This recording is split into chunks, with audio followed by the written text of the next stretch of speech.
I don't think that you can understand the current situation properly without considering the role that postmodernism plays in this. Because postmodernism, in many ways, especially as it's played out politically, is the new skin that the old Marxism now inhabits. So you could think that there's a postmodern philosophy, which we'll talk about a bit, that really came into its vogue in the 1970s after classic Marxism, especially of the economic type, had been so thoroughly discredited that no one but an absolute reprobate could support it publicly anymore. Even the French intellectuals had to admit that communism was a bad deal by the end of the 1960s. And what happened was that they played a sleight of hand game in some sense and rebranded themselves under the postmodern guise. And that's where identity politics came from. And so, and then that spread like wildfire from France, especially into the US, through Yale University, through the English department there, and then everywhere. And so what happened was, you know, there was this idea that the Marxists had put forth that the natural landscape of economic landscape is a battle.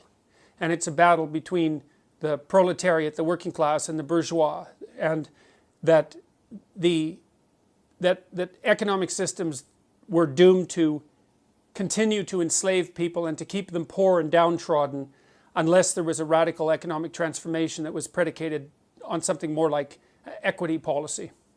And then that was put into place in many, many places, as you no doubt know, throughout the 20th century, with absolutely murderous results.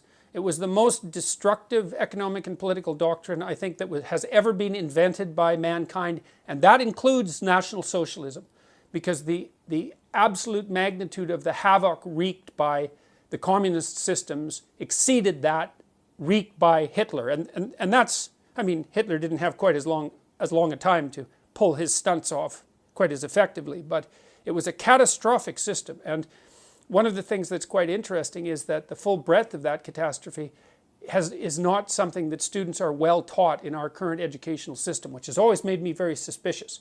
For example, the students I teach usually know nothing at all about what happened in the Soviet Union under Stalin between, say, Stalin and Lenin between 1919 and 1959. They have no idea that millions, tens of millions of people were killed and far more tortured and brutalized by that particular regime, to say nothing of Mao.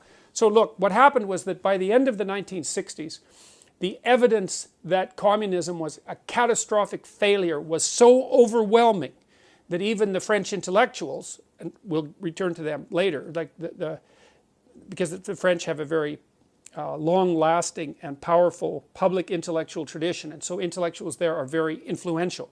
Even the French intellectuals like Sartre, Jean-Paul Sartre, the famous philosopher, had to admit by the end of the 1960s that the Stalinist, communist, Maoist experiment and all of its variants, not just those particular dictators, but all of its variants, was an absolute catastrophic failure.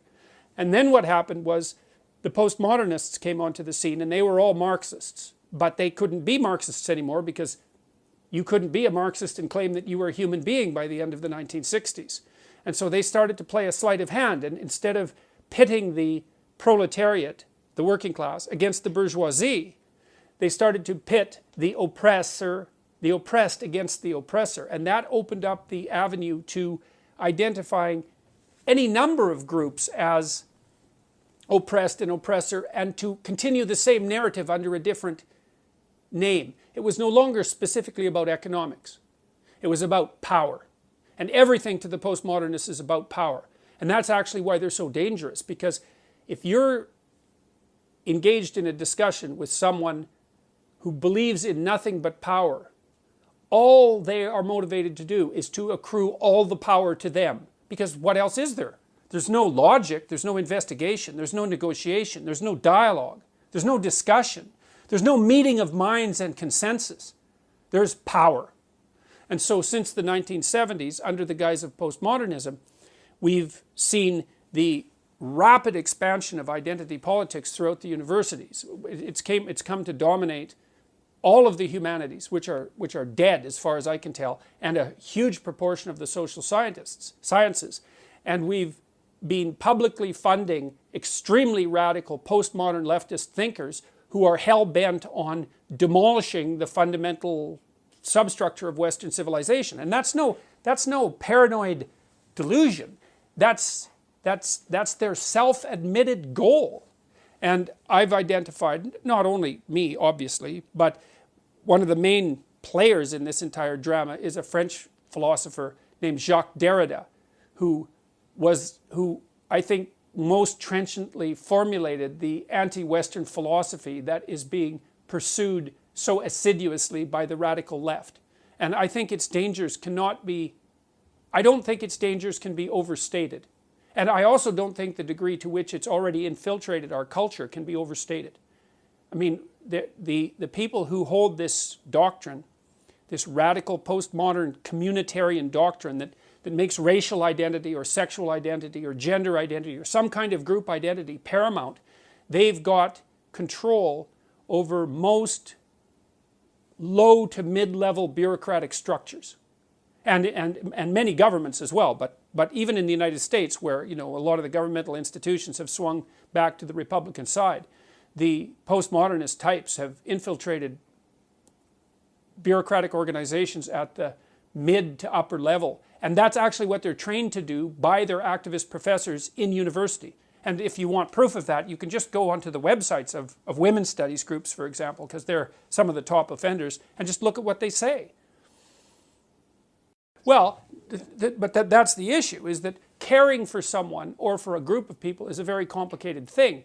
And it doesn't always mean be compassionate and feel sorry for them because they're downtrodden. It's not good enough. Like a lot of the structures that we've put in place to help people over the long run are rather harsh in their operations in the short term. I mean, so the values that are associated with trait conscientiousness, for example, which are reasonably good predictors of more conservative-leaning political belief, aren't warm, fuzzy virtues. They're cold, hard, judgmental virtues. They're the demands for performance, for example, that go along in the workplace. But if you want to take care of an infant who's crying, you want warm, instantaneous, impulsive compassion. Because there's a problem and it needs to be solved right now, and you have the solution. Right? The baby's too hot, the baby's too cold, the baby needs to be fed. You can fix that right now. If you're dealing with systemic problems of poverty, for example, or trying to determine how to produce more opportunity for everyone to benefit from everyone's abilities, you have to use a hell of a lot more than compassion to get there. And so to think of community in the positive sense as being driven by nothing but empathy, which is really one of the central arguments of the postmodern types, at least that's what's driving some of their argumentation, is it's an absurd proposition. And so it's not so much that they confuse the two things, is that they fail to differentiate the concepts to begin with. It's very, very difficult to build functional structures that help people thrive individually and socially over long periods of time. And merely being empathetic, man, that's just going to get you nowhere. A 3-year-old is empathetic. And I'm not dismissing that. Empathy is important, but as a problem-solving mechanism, it has very, very limited utility. Yeah. Well, this brings me back to, you talked briefly about, National Socialism, fascism, and collectivism. The difference being, from my understanding, fascism was made to control the individual, Marxism was more control of means of production, socialism more means of controlling the fruits of production, if I'm not mistaken. And I think we've seen the destructive nature of collectivism in destroying the individual, right? Well, I think that's actually the point in large part. I mean, Derrida, for example, coined a term he called phallogocentrism, which he regarded as the central axiomatic position of the West. That not only the Enlightenment West, but also the Christian, or Judeo-Christian for that matter, West prior to the Enlightenment. Derrida went after the tradition running through Judeo-Christianity, through modernism and the Renaissance and the Enlightenment, and criticized that. And that was the idea that, and he was critical of this, it's the presupposition that culture is first male-dominated, which is a presupposition that I take great exception to because it's a radical oversimplification of the historical story. To the degree that culture was male-dominated, it was only dominated by a very small number of males. Most males were serfs or soldiers or cannon fodder for that matter, or coal miners dreadfully toiling away for their work. Certainly as oppressed as women were in general by the absolute poverty of the conditions. You know, up till 1895, the average person in the Western world lived on $1 a day in today's money. Right, so I mean, you don't have to go back very far in time before you find everyone oppressed, but not by the socio-cultural system, merely by the absolute, insane difficulty of life itself. Well, so Derrida described the West as male-dominated, which I think is something to take serious issue with as a blatant claim. It's not differentiated enough or sophisticated enough, and he also said it was logos-centric. And that partly means logic, but there's a deeper meaning to logos, because logos is also the second person of the Christian Trinity. And Derrida knew that perfectly well. And so his criticism, Derrida was a smart man, make no mistake about it, and lots of the things he said were correct. Like one of the propositions he laid forth was that there is a near infinite number of ways of interpreting any situation or any text, which happens to be technically true.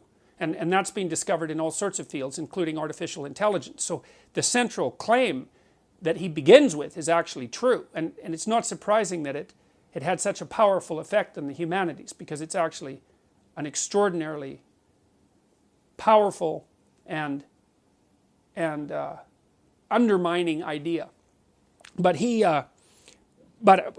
took it much far. He took that idea in directions that I don't think it should have gone in at all. But the logocentric idea is that his criticism of the idea of the logocentric society is a deep criticism of the idea that the individual as a speaking force, as a communicative force, is the appropriate highest value upon which a culture should be built.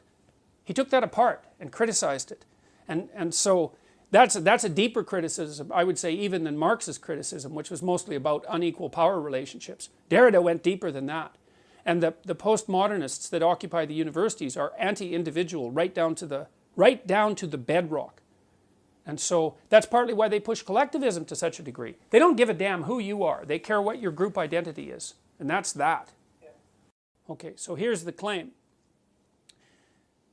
And there's actually people who do this professionally, by the way. They analyze businesses and other organizations by these strategies. And these are often these people, they call themselves diversity consultants, for example. Okay, so here's the claim. Imagine that you take a hierarchy of some sort, like a law firm, a big law firm. Then what you do is you analyze the hierarchical structure of the law firm. Then you break down the representation of the people in the law firm by their identity categories. So how many men, how many women, how many transsexuals. But then you don't stop there, eh? And this is actually part of the technical problem with the approach. You divide them by race. You divide them by ethnicity. You divide them by sexual identity. Okay, so imagine there we've got 6 categories already, 6 or 7 categories. Now, of course, obviously race is further divisible, as is ethnicity, as are such things as attractiveness, right? So there's all sorts of ways of dividing people into groups axiomatically, and there's no self-evident way of determining which of those group divisions should be superordinate. And that's partly how the leftists, the radical leftists, can keep gerrymandering the game, because they can just keep playing games with the group categories. In any case, you take the organization, you take the bottom hierarchy and you say, the bottom rung, and you say, okay, well, is it 50% men and 50% women? And if the answer to that is no, then you make the claim that the reason for that is because of systemic oppression and prejudice. Oppression, prejudice, bigotry, and usually misogyny. Then you make the case that the people who are organizing the organization are bigoted and misogynist, even if it's not consciously, unconsciously, so that's the unconscious bias aspect. Then you put forward a plan that can include quotas, and increasingly will be, to ensure that that hierarchical level is now equal in proportional representation to the population itself. Now, of course, conveniently, you also get to determine which population you're going to compare it to. because that's one of the ways that you get to keep the power when you're doing this. You get to decide which groups people are going to be identified with, even though there's a near infinite number of ways people could be divided into groups, and you get to decide which population you're going to compare it to. So you can keep everybody unstable and off kilter permanently with that sort of approach. Well, then you go into the organization and you make anti-unconscious bias training, for which there is zero for the utility of which there is zero evidence for the utility of that intervention from a scientific perspective. In fact, some of the scientific evidence suggests that if you make unconscious bias training mandatory, you make prejudice worse. And maybe that's because people don't like to be called bigots and misogynists and to be put through retraining in a mandatory way. Okay, so then you do that in analysis at each rung of the organization. Now, you might say, well, why do you do that? Well, the putative reason is equity. Now, equity and equality of opportunity are not the same thing. If you hear someone utter the word equity, either they don't know what they're talking about and they're ignorant beyond they're ignorant in a manner that makes it inappropriate for them to engage in a conversation about it, or they are the enemy of anyone who holds the tenets of individuality dear. Because equity means equality of outcome. And so the real postmodern radicals are using community to mean equity and equity to mean equality of outcome. And so then they get to divide up the groups into whatever groups they feel are the groups that people should be divided into now, and then they get to go make their claims of oppression and misogyny and bigotry and all of that. And one of the huge advantages that accrues to them in doing that, and since it's all about power, is power. And that's the game that's being played out, and that's happening unbelievably quickly. The equity issue is something it's absolutely unbelievable to me how rapidly people have started to talk about equity and to actually think that that's a reasonable goal. Now, the alternative is to let people sort themselves out more or less in a free market manner, allowing for the possibility that there are genuine differences between people in intelligence, temperament, and interest, and the notion that those things differ and that a tremendous amount of that difference is a consequence of underlying biological reality is overwhelming. And the humanities types, the postmodernist types, they know they've lost the scientific battle over this. The whole idea that people are a blank slate and that everyone's equal at birth and that everything that makes people differ is a consequence of socialization, that bloody idea has been dead among anybody who's reasonably educated as a scientist. That's been dead since, I would say, mid-60s. Dead. It's not, no one even talks about it. But among these postmodernist types, man, they don't give a damn for facts. In fact, facts for them are merely whatever the current power hierarchy uses to justify their acquisition of power. The people who are animated by the postmodern ethos are not generally in and of themselves thoroughly possessed postmodern philosophers. First of all, they don't know enough about postmodernism or its underlying Marxism to make that claim. Imagine that the philosophy has an impetus, it has a core tendency to move in a given direction as a body of ideas, a coherent body of ideas. And then imagine that it's represented in fragments among people who find its tenets palatable. So most student radicals, for example, are not 100% committed postmodernists. They're probably only like 10% committed postmodernist. When they're not being foolish with their mob, they're out being normal people. But you get a mob together that's animated by that postmodern ethos, then the collective spirit that animates the mob has that power-seeking proclivity and that antipathy towards Western ideals that we've been discussing. I think it's what makes that different, let's say, from what was happening in the Soviet Union at the beginning of the Russian Revolution, is that there was a organized group of conspirators, Lenin at the head, whose goal was to overthrow the monarchy and to seize power. And that isn't what's happening here. an organized group of people who are getting together and saying, well, you're going to lead the assault on Western civilization and we're going to produce a new government out of the ruins. It's nothing that explicit and articulated, but the end result is much the same. And it's happening, well, I think it's already demolished the universities. So I think actually irreparably. I think whatever the universities are going to be in 15 years, especially on the humanities end, will bear almost no resemblance to what the universities are now. Right? The purpose of those so-called disciplines is to produce radical postmodern activists who will reshape the political and economic structure. In fact, that's part of the coursework. It's like, that's what they do. The discipline isn't based on the acquisition of abstract knowledge. They're activist disciplines. And, you know, I use women's studies as the core example because I think it's most obvious with women's studies, although all the ethnic gender studies, pseudo-disciplines that have emerged in the universities over the last 30 years are all bastard children of exactly the same enterprise. But even more appallingly, that ethos has moved out into disciplines that at one point had some genuine value. Anthropology, that's a good one. Sociology, social work, education. Education is done. The faculties of education are so corrupt that it's almost unimaginable. They might even be worse than, as a societal segment, they might even be worse than the women's studies groups because they've seized the educational systems. I mean, I've just been reviewing the Ontario Teachers Federation, ETFO, I think it is, EFTO, Education Federation. I'm sorry, I can't remember the acronym. Doesn't matter. It's a document that's produced by the main teachers organization in Ontario.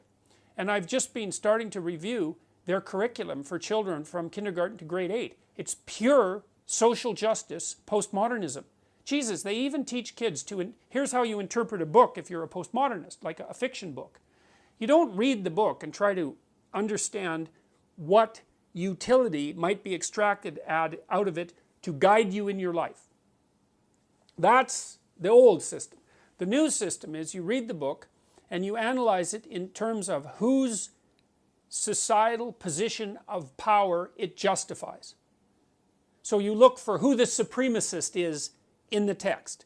Could be the author, it could be the characters, it doesn't matter. You read the text as if all it does is reflect on the current corrupt power structure that obtains in current society.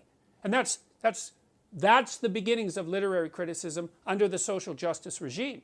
And none of this is subtle. These people have gone way beyond subtle. You know, we have social justice tribunals in Ontario. They're named that. And the educators in Ontario, the teachers, have already decided that the goal of the education system is to indoctrinate children from kindergarten into a radical postmodern, leftist, communitarian, equity-oriented ethos. That's what they're doing. They're even subsuming the teaching of mathematics and science under that umbrella. And none of this is subtle, man. You just go online and download the documents and read them. And if you read them critically and carefully, well,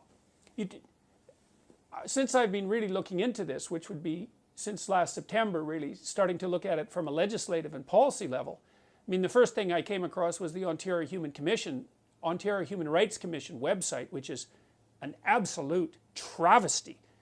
Those people are so dangerous, it's almost, you almost can't believe it. The Ontario Human Rights Commission, it should be abolished. It's a very subversive and dangerous organization, as are the human rights tribunals. Those things are dangerous. The Ontario Institute for the Studies of Education, that bloody thing is a fifth column. The people who are producing the educators that emerge from that institute, they should be put on trial for treason. Like, it's serious stuff. And the idea that the purpose of education is to get them while they're young, you know, in kindergarten, so that this radical postmodern Marxist ideology can be so thoroughly inculcated among people when they're young that they have no chance of escaping from it. And that's what's happening in the education systems. It's unbelievable. You know, every day I come across new policy statements of this sort that make my jaw drop. It's like, as Canadians, we're so accustomed to our political system working that we don't pay any attention to it. And so when you ring the bell and say, hey, there's a problem, people think, no, there's not. This is Canada, for Christ's sake. There's no problems here. You must be insane.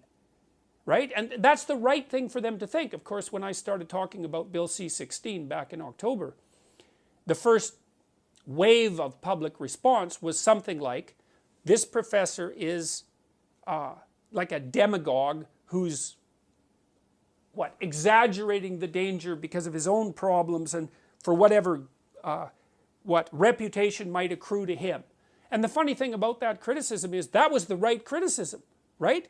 Because when someone stands up in a country that functions and says, hey guys, there's something really rotten going on here, the first thing you should do is assume that that person has gone off the rails.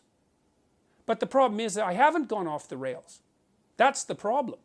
The problem is that the problems that I'm pointing to, they're real. Like, look, I talked over the last 2 weeks, 3 weeks, to I would say, you know, if you imagine Canada's top 20 journalists, mostly in print, I talked to 10 of them. They're all terrified of speaking out about such things, say, as cultural appropriation. These are the main journalists in Canada. They're already censoring themselves with regards to what they'll print, and if they don't censor themselves, their editors will. And these aren't low-level people. These are people who have massive reputations, and you'd think that would be sufficient, you'd think, to protect them from being mobbed. But they're terrified. Well, the tolerance issue is interesting, because what tolerance means is, I'm stupid and flawed, and so are you, so I'll make you deal. You don't harass me too much about my stupidity and flaws, and I'll try to leave you the hell alone too. And that's a pretty good deal for everybody. So that's the tolerance issue, right? We're all flawed, and if we demand too much of one another, in terms of perfection and unity of belief, or even unity of thought, or even coherence of thought, then we're going to end up permanently at each other's throats. So we should just try not to make unnecessary enemies. That's tolerance, and it's a good principle. The diversity issue, the tolerance doesn't mean anything goes. That's not tolerance. That's refusal to take responsibility for mature discrimination. And discrimination has also become a dirty word. It's like there's no difference between discrimination and thinking. They're the same thing. Now you might say, well, what about unfair discrimination? It's like, well, that's a whole different issue. It's like if you have person A and person B and they're both equally qualified for a job, there's something wrong if you let something other than their qualifications determine whether or not they should get the job. I mean, no one debates that seriously anymore. You know, so if somebody doesn't get a job because of their race, everybody says, well, you know, what the hell's wrong with you? You're not taking advantage of the person's talent. You're doing society a disservice, and you're hurting individuals unnecessarily. You shouldn't do that. It's like, okay, fine. We all agreed about that back in like 1965. That's covered. So, but the idea that anything goes with regards to tolerance and lack of discrimination, that's an entirely different thing. That does not mean that all people are the same, or that all abilities are the same, or that everything is of equal value. And so there's a big difference between tolerance and nihilism. And so lots of people say tolerance when they mean, well, anything goes, I can do whatever I want, I don't have to be responsible for anything, I don't have to think, and there's no difference between people no matter how they act. It's like, sorry, that's not a philosophy, man. That's a recipe for chaos and disaster. And then the diversity thing, it's like, oh, I see, we need more black people on our board because all black people think the same way. That's how we're going to play this, is it? We're not going to be able to think. So it's such a pernicious philosophy because it's predicated on the idea that the way someone thinks is inextricably tied with their group identity. Well, that's what the bloody racists used to think. You know, well, no, we're not going to invite let's say, Iranians into our culture, because all those Iranians think the same way. Well, I thought that was what racism was. And so the idea that unless you have your bloody board of governors, say, or the middle strata of your organization arranged so that every single group has equitable representation, you don't get a diverse range of opinions. It's so, first of all, that's just technically wrong, because it isn't racial and ethnic and gender diversity that gives you diverse opinions. That's just an idiotic, that's just a, I don't know how you could be, I can't understand how you could be so uninformed historically and technically that that argument would make sense to you. But apart from that, it's clearly, see, the bloody postmodernists, they're always criticizing what they call biological essentialism. So if I say, well, look, you know, on average women have a different set of interests than men, which they do, by the way, and that's not sociocultural. They say, well, that's biological essentialism. That's wrong. But then when it comes to race, they're perfectly willing to say, oh, well, you have to have an equitable representation of all the different races, because otherwise you won't get the proper diversity of opinions. It's like, well, hold on a sec. Is race a biological construct? And you don't get the bloody diverse opinions without them emerging from this underlying biological construct? How is that not biological essentialism? And it's biological essentialism of the worst type. Having said all that, I would also caution people against making the assumption that what the radical postmodernists say they're after has anything to do with what they're actually after. Because they're not after equity. They're not after tolerance. They're not anybody's friend. Not at all. They're power. They're after power. And that's it. And they use all this compassion language, which is like, you just have to scratch the surface of that and you find out how fast that vanishes. They use all this compassion language and I'm on the side of the oppressed, all of that posturing. It does nothing but mask the underlying drive to power. And that's in keeping with their own damn philosophy, because for the postmodernists, there is nothing but power. But there's an idea that emerged in the West, and the idea is that the state is regulated by the ethic of the individual. And so that the individual has intrinsic value, and that value is predicated on the recognition of the individual's capacity to generate order out of chaos. And that's the identity with God that was implanted, so to speak, in human beings at the beginning of time, according to our founding, let's call them mythologies. There's something about that that's right. Now, if we lose that, we're going to suffer for it, man. We're going to suffer for it. And I've studied totalitarianism for a long time. I know what happens when things take a viciously communitarian twist. It is not pretty. And you know, people think our society is more, even the radical leftists who criticize it, think that our society is more robust and impervious to subversion and danger than it actually is. It's actually not. It's actually, we could lose it a hell of a lot more easily than we think. And it's got all sorts of flaws, and like, criticize away, but with a bit of gratitude, that would be nice. It's got all sorts of flaws, but we don't have anything better to put in its place. And when we tried a couple of different variations in the 20th century. Man, and that did not go very well. Now, if people want to bring that back, it's either because they don't know what happened, and they probably don't, because generally speaking, people's historical education is so dreadfully inadequate that it's actually, it's like a crime. Or they don't care, and what they're aiming for is trouble. And neither of those things are good. So, you know, I've been watching this politically correct thing develop for 3 decades. You know, it's popped its head up here and there. It happened really in the 1990s, in the early 1990s, but then it sort of faded away to some degree. But right now, man, it's back with a vengeance.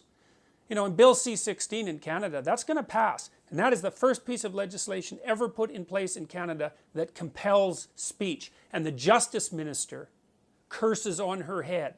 The Justice Minister is refusing to, and her coterie of minions are refusing to implement a perfectly reasonable amendment that was proposed by Senator Don Plett to to reword the Canadian Bill of Rights to ensure that Bill C-16 doesn't interfere with free speech. And they refused to do it. Why? Because equity trumps everything. Equality trumps everything. And that's not good, to put it simply. That is not good. And so people need to wake up and see what's happening. And they need to start watching what their children are being taught. That the new policies of the Ontario Teachers Federation, as I said, I've got the acronym wrong, those should be scrapped. I would tell people, do not send your children to public schools. If you're going to send them to public schools, you better bloody well keep an eye on what they're being taught. And I would say that's particularly true for communities of relatively conservative immigrants and minorities. You know, I mean, historically they've been aligned, say, more with the Liberal Party in Canada because of its more tolerant attitude towards immigration. It's like, it's time for those relatively socially conservative ethnic immigration communities to wake up and realize that the people that they thought were their allies are not their allies at all. So, no, we're going too far down this road. It's not a good idea. And it's happening a lot faster than people think. So, it's time for people to wake up. Jesus, you know, I've talked to the Conservatives, the leadership, many of the people who ran for the leadership federally. I've talked to the provincial Conservatives in Ontario. The provincial Conservatives were too afraid to have me come and talk to their caucus. Think about that. They think I'm too, because, you know, their theory, this is Patrick Brown's strategy, is if they just shut the hell up and hide in a corner, Kathleen Wynne will flame out and they'll win the election.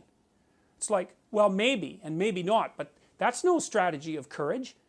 It's like the conservative types, even the liberals, the classic liberals, have to get out there and say, look, what's happening on the radical end of the political spectrum, that is not good. We need to do something about it. But they're too afraid. The conservatives are afraid that they will be targeted as individuals, mobbed by the social justice warriors online, and taken out.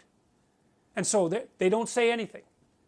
It's not even the social conservatives who won't say anything. It's like mainstream liberals who won't say anything. Well, as soon as people, so now the journalists are censoring themselves. They've already told me that. The politicians are censoring themselves. It's like, what the hell? What's going on? And what's really awful about it is it's a very small minority of people who are basically producing this movement forward. It's probably no more than about 5% of the population.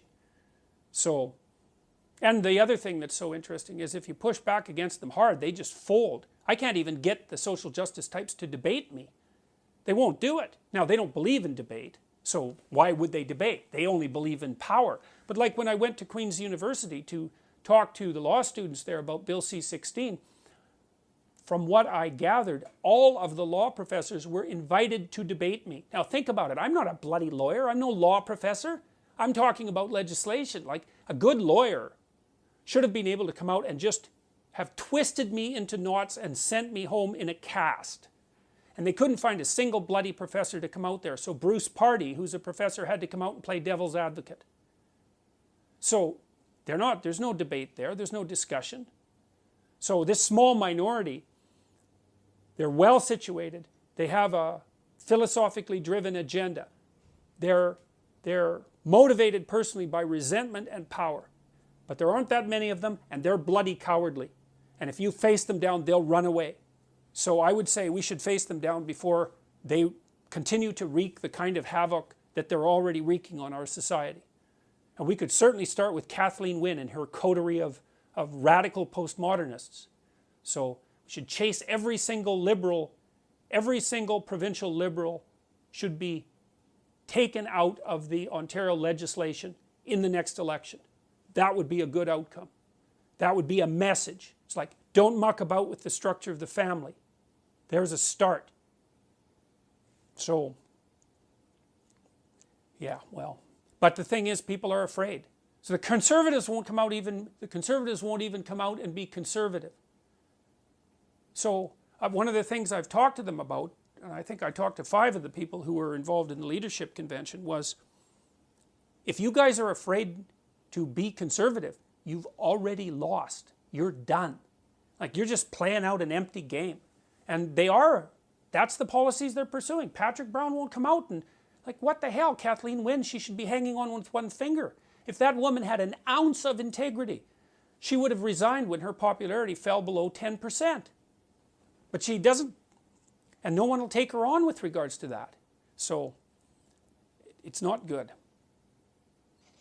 I can tell you one thing that I've experienced. If you're not happy with the kind of policies that your company is putting in place, or the bureaucracy that you work in, or your government, or any of those things, if you're not happy about it, and you wait, the probability that you'll become more unhappy is extraordinarily high. If you come out and say something early on, you're taking a risk. But if you say something and you don't apologize and you hold your damn position, you can chase them back. That's been my experience. You don't apologize, and you don't soften what you have to say. But as far as I can tell, you've got a choice. You can wait around until things get worse and you're weaker, and you can wait till you're taken out, or you can stand up now and say what you have to say with a reasonable chance of success. That's how it looks to me. A very small proportion of extremely radical people have managed to grip the steering mechanisms of our large-scale social structures. It's like, were we asleep? And the answer is, yeah. That you fall asleep when things are too good for too long. So it's time to wake up, man. It's time to notice that the liberals that we're electing are not liberals. They're not even socialists. They're way the hell to the left of that. And so how did that happen? No one expected that. Oh yeah, that wasn't real communism. Yeah, we've seen a great example of that in Venezuela, where they put everybody on the kind of weight loss plan that's made the average citizen lose 20 pounds. Right? Everyone's starving in Venezuela. It's like, hey, look, another example of what wasn't real communism. So I know what that means. I've thought about that for years. When someone says that wasn't real communism, here's what it means. I am so narcissistic and arrogant, and so convinced of the rightness of my ideology and of my moral purity, that if I was the dictator of a communist state, the utopia would have come in as promised. That's what it means. That wasn't real communism. That's what that means. So when anyone ever says that, you think, oh boy, I've got your number now. I know what you think of yourself. You think that had you been Stalin, that there wouldn't have been so much blood. It's like, you think again. Besides, if you would have been the positive Stalin, let's say, one of the negative Stalins would have come along and killed you real quick. So don't be hypothesizing down that road too quickly. That's what they were, the useful idiots. And and Stalin killed all the old guard, all of them. It's like, you guys, you've done your part. All you are now is annoying and threatening. It's like, we'll just line you up and shoot you. Solzhenitsyn has done a perfectly fine job of documenting Lenin and Stalin's essential similarity of character, because people say, oh well, the road Lenin was on, that actually would have been a good one, but it was perverted by Stalin. It's like, oh no, Stalin was Lenin's slightly more evil twin. And Lenin trained him anyways, because he'd set Stalin out to do all his dirty work, and Stalin learned how to do that real well. So there's no saying, oh yeah, well it was a good idea to begin with and Lenin was on the right track, but then it was a cult of personality. It's like, no, sorry guys, that isn't going to wash.